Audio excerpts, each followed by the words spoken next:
오늘 본문은 10계명 중에 제5계명입니다. 내 부모를 공경하라. 법은요, 계율은 실용적 가치에 의해서 만들어집니다. 그래서 공자 선생님은 임금, 황제에 대한 충성을 원리의 기본으로 삼아서 효를 얘기했습니다. 그래서 부모에게 효와 신하들이 왕에게 충성을 이꼬르 시켰죠. 그것은 바로 기득권층을 위한 윤리의 기본을 세워갔죠. 그래서 가부장주의, 그래서 남성은 존중히 여기고 여성은 약간 차별을 뒀던, 오늘날 세상에 와서 보니까 그 논리가 참으로 그 윤리가 잘못된 오류가 엄청난 가정들을 또 힘들게 했다는 것을 알게 되죠. 그 시대의 효용 가치가 이게 틀렸다는 것을 알 수가 있죠. 심리학자들은 왜 부모를 공경하라고 했을까? 우리나라에서 이것을 미국 유학 가서 깨닫고 전파하는 학자가 정택이 박사님이죠.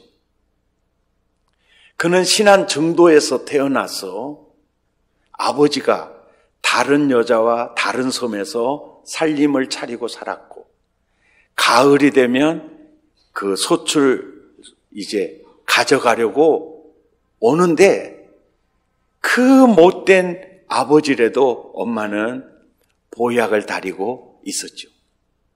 그래서 그의 꿈은 나도 빨리 장가 가야 쓰겠다. 마누라가 보약을 데려주겠구나. 그런데 그분이 한 가지는 알고 둘은 몰랐어요. 충청도 아가씨를 만났어요.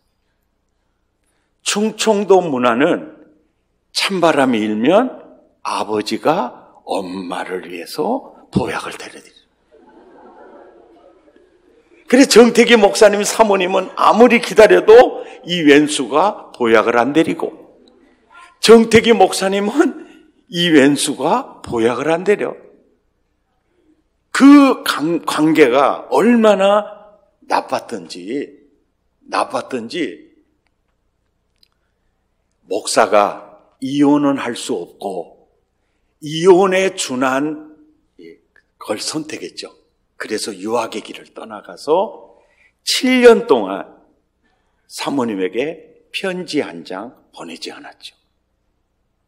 그런데 아버지와의 아주 이 관계가 완전한 엄청난 벽이 가로막혀 있었어요. 그러니까 정택이 목사님의 별명은 재봉틀. 왜? 아버지가 가을거지 가지러 오면 재봉틀처럼 떨고 있었던 거죠. 그런데 그것이 결국은 선생님, 다른 사람 앞에서도 그렇게 떨은 증상이 일어나게 됐죠. 그래서 교수님이 자꾸 가까이 하지 않고 멀리 있으니까 교만하게 봤죠. 그래서 나 당신 자네 나 논문 지도해 주기 싫다고, 그냥 가라고. 그럴 때 이제 매달리는 거죠. 왜 그렇게 나를 가까이 하지 않느냐고 그랬더니 딱 한마디, 무서워서요. 그때 심리학자가 이 견고한 진, 이 쓴뿌리를 보고 있었던 거죠. 공부 끝나고 제3회술로 와세요. 그리고 당신이 태어나서 지금까지 당신의 히스토리를 나에게 얘기해 주라고. 그 얘기를 듣는 기간이 7시간. 울면서 히스토리를 얘기하는데 그 얘기를 7시간이나 듣고 있는 교수님이 눈에서 달구똥 같은 눈물이 떨어지고 있는 거예요.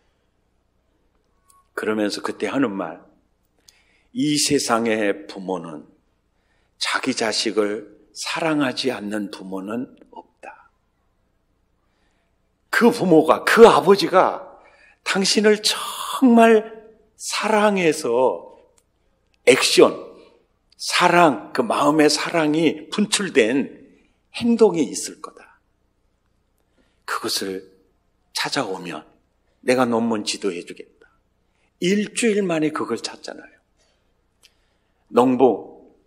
체육대회를 하는데 농번기철이라 도시락도 못 사가지고 가서 점심시간이 되었는데 다른 섬에서 사는 아버지가 참외 둘을 가지고 소쿠리에 담아가지고 와서 하는 말 두 마디. 대기야, 묵어! 그러고 간 거예요. 네. 아버지가 나를 사랑했구나. 그걸 깨닫고 난 다음에 아버지와의 관계가 풀어지면서 사모님이 그리운 겁니다. 그래서 하나가 된 거예요. 그래서 그 정택이 목사님은 수천 명을 상담하면서 부부관계의 갈등을 부모의 관계에서 찾는 거예요. 이게 탁월한 효염이었습니다. 네. 그래서 심리학적 가치로 보면 내 부모를 공경하라. 부모와의 좋은 관계가 부부관계, 모든 관계의 기준점이 된다는 측면을 얘기하는 거죠.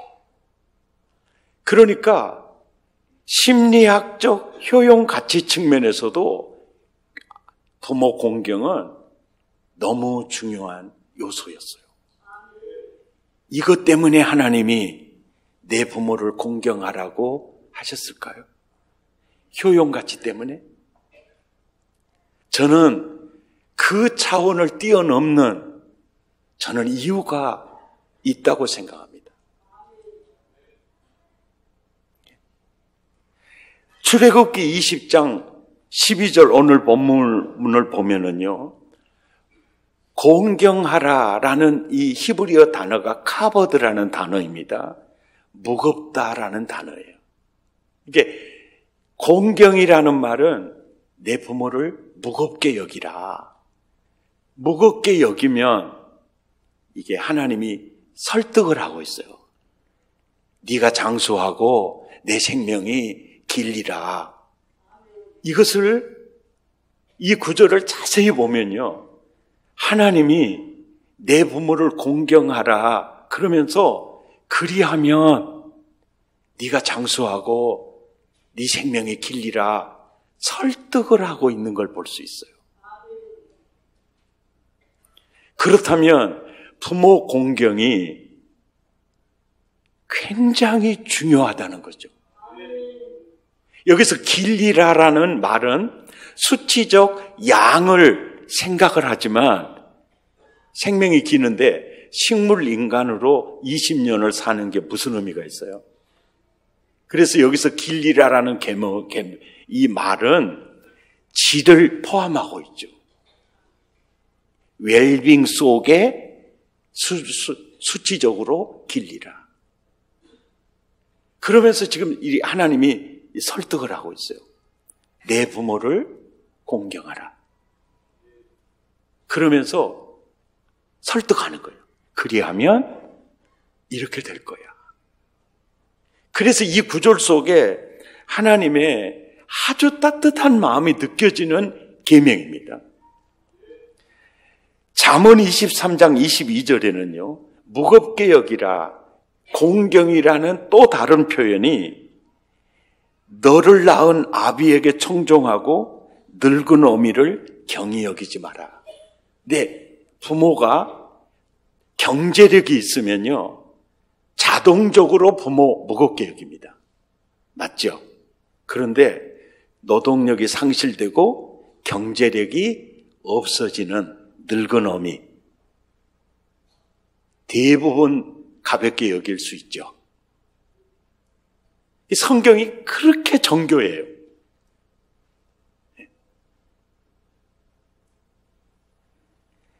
출애굽기 21장 17절에서는 20장 12절에서 공경하라, 이 또 다른 표현이 뭐냐면 자기 아버지나 어머니를 저주하는 자는 죽여라 그래요. 예. 그러니까 이 개념이 굉장히 중요한 면을 담고 있어요. 살 이유가 없다. 죽여라. 여기서 저주는 무시하고 증오하고 거기에서 기인해서 이제 나오는 거죠. 이게 공경하지 않은 마음에서부터 이제 저주가 시작이 되는 겁니다. 레위기 20장 9절에도 반드시 죽여라. 잠언 20장 20절에도 아비나 어미를 공경하지 않고 저주하는 자들은 흑암 중에 등불이 꺼져버리는 것이라는 거예요. 희망이 없다는 거예요. 부모를 공경하지 않는 자식의 미래는 없다는 거예요. 레위기 19장 3절에서는 경외하라는 이 단어는요, 하나님에게만 사용된 단어예요. 여호와를 경외하라. 내 하나님을 경외하라. 그런데 유일하게 그 경외를 라는 단어를 쓴 분이 누구냐면 내 부모를 경외하라. 이 말의 뜻이 뭐냐면 부모를 하나님처럼 대해라. 하나님 대하듯 내 부모를 대해라. 왜 이렇게 말씀하실까요? 이렇게 말씀하신 이유가 뭘까요? 신명기 6장 7절에 보면요, 부모의 사명이 뭐냐면 교육입니다. 부지런히 가르쳐라. 뭘 가르치느냐? 마음을 다하고 뜻을 다해서 하나님 사랑하고 내 이웃을 내 몸처럼 사랑하는 것을 부지런히 가르쳐라. 이게 자녀 교육의 사명은 누구에게 주어지죠? 부모에게 주어집니다. 교육적 사명이 주어지기 전에 교육을 받아야 할 자녀의 태도와 자세가 부모를 무겁게 여기라. 그 태도와 자세를 먼저 형성시켜주고 있는 것을 알 수 있습니다. 잠언 1장 8절에 보면 아비의 훈계를 들으며 어미의 법을 떠나지 마라. 이 내용을 말씀하고 있죠. 그러니까 내 부모를 공경하라, 가볍게 여기지 마라. 거기에는 자녀의 교육 책임이 있는 부모를 무겁게 여길 때 제대로 배울 수 있는 거죠. 이 교육적 이런 개념이 내 부모를 공경하라 속에 아주 중요한 요소로 담겨져 있는 것을 알 수가 있습니다. 근데 요즘 사람들이 그래요. 헌시착처럼 나를 버린 어머니를 공경하라고요? 짐승 같은 그 아버지 공경하라고요? 다 핏대를 세우거든요. 근데 사실은 이 세상의 모든 사람은 사랑을 주기도 하고 상처를 주기도 하면서 살아요. 다 그래요. 사랑만 주고 사는 부모 없어요. 그래서 누가 사랑을 많이 주느냐, 또 누가 상처를 많이 주느냐, 그 경중은 서로 다를 수가 있고요. 또 자녀 중에서도 부모가 내게 상처 주는 지수가 높아요. 내게 사랑을 표현해주고 그걸 느낄 수 있는 지수가 낮을 수가 있는데, 자녀 입장에서는요, 상처는 이해해버리고요, 사랑만 기억을 하는 자녀들도 있잖아요. 예. 여러분은 어떠세요?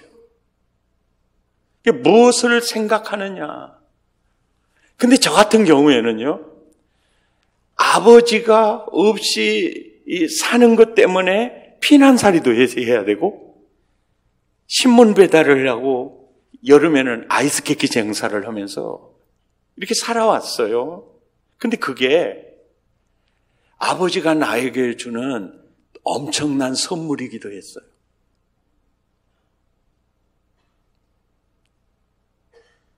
그것이 내 인생을 안전히 침몰시키는 게 아니라 내 인생을 다이아몬드처럼 더 빛나게 만들었다.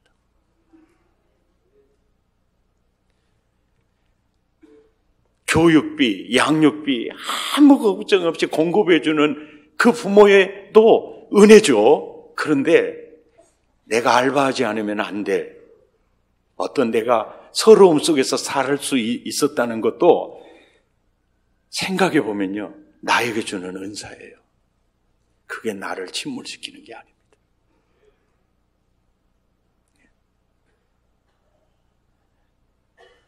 내 부모가 나를 어떻게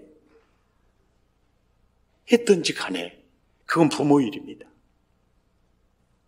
자식으로서 내가 부모를 어떻게 생각하느냐, 그거에 따라서 결국은 내가 어떤 부모가 되느냐, 또 내 자식의 앞날이 어떻게 될 거냐, 이게 다 하나로 연결이 돼 있어요.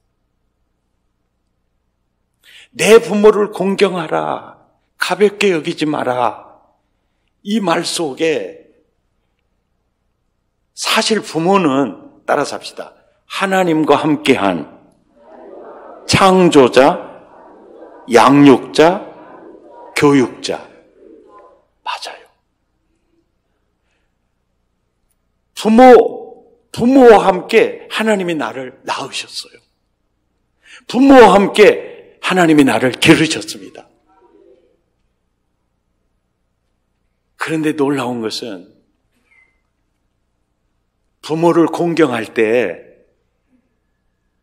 그 부모를 통해서요, 진짜 하나님을 알게 된다는 거예요.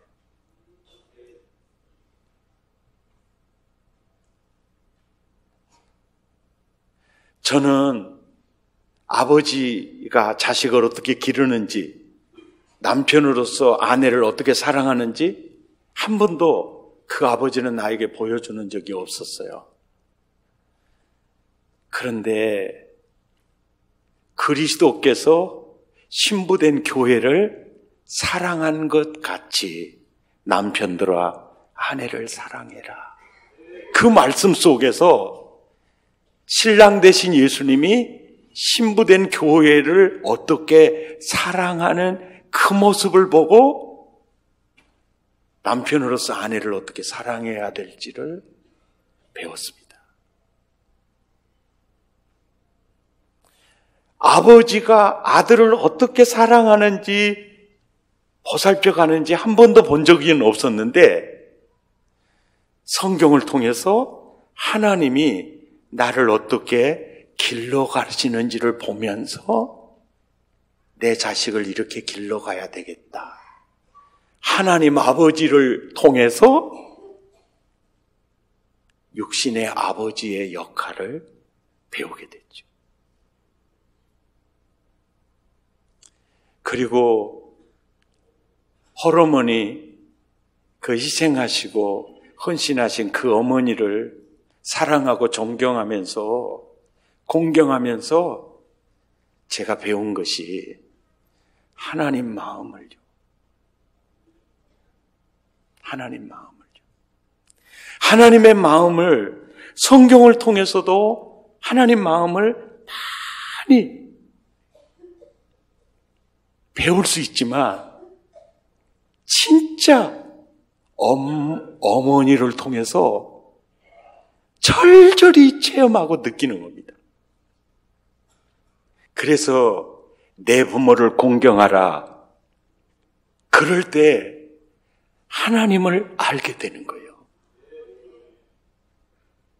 그 부모를 통해서 하나님을 알게 하는. 아멘이죠. 이 모세 오경을 기록했던 모세가 그의 어머니는 둘이잖아요. 자기를 낳아서 젖을 먹여줄 때까지 길러주는 엄마가 이 히브리인 노비예요, 노비. 그 사회적으로 노비입니다. 그리고 양 어머니가 공주잖아요, 공주. 그런데 이 모세가 내 부모를 공경하라. 그런데 누구를 더 공경하느냐면 요게벳을 더 공경하는 거예요. 그래서 하나님 백성과 함께 고난을 받더라도 공주의 아들이다 칭함을 거부하고 믿음으로 애굽에서 떠나 나오는 겁니다. 그리고 모세가 하나님 마음을 절절히 아는 거예요. 그 모든 것은 그 어머니로부터 모세 오경이 모세 속으로 들어가는 거예요. 야곱의 12 아들들 가운데요, 요셉이라는 유일한 아들이 야곱을 진짜 공경하죠. 그러다 보니까 요셉이 하나님을 깊이 알게 되죠. 그리고 그 은혜를 누리면서 살아가게 되죠. 이 마음이 내 부모를 공경하라, 그 말 속에 절절히 담겨져 있다는 겁니다. 그래서 이 5계명이 복음이라는 거죠. 눈사람 부모님이라는 시를 소개하고 마치겠습니다. 날마다 자식들이 보고 싶어 한숨 쉬는 어머니, 그리움을 표현 못해 헛기침만 하는 아버지, 이 땅의 아버지 어머니들은 하얀 눈사람으로 서 계시네요. 아무 조건 없이 지순한 사랑, 때로 자식들에게 상처 입어도 괜찮다, 괜찮다, 오히려 감싸 안으며 하늘을 보시네요. 우리의 첫사랑인 어머니, 우리의 마지막 사랑인 아버지. 이상해요. 젊었을 때는 어머니가 그리웠어요. 2 아들을 출가시키고 나니까요, 이제는 아버지가 그리워지네요. 그래서 첫사랑은 어머니, 마지막 사랑은 아버지가 되는가 봐요. 늘 핑계 많고 비겁하고 잘못 많은 우리지만 녹지 않는 사랑의 눈사람으로 오래오래 우리 곁에 계셔주세요. 눈사람, 눈물 머금고 있다는 거죠. 그리워서, 보고 싶어서. 참 너무 아름다운 시입니다.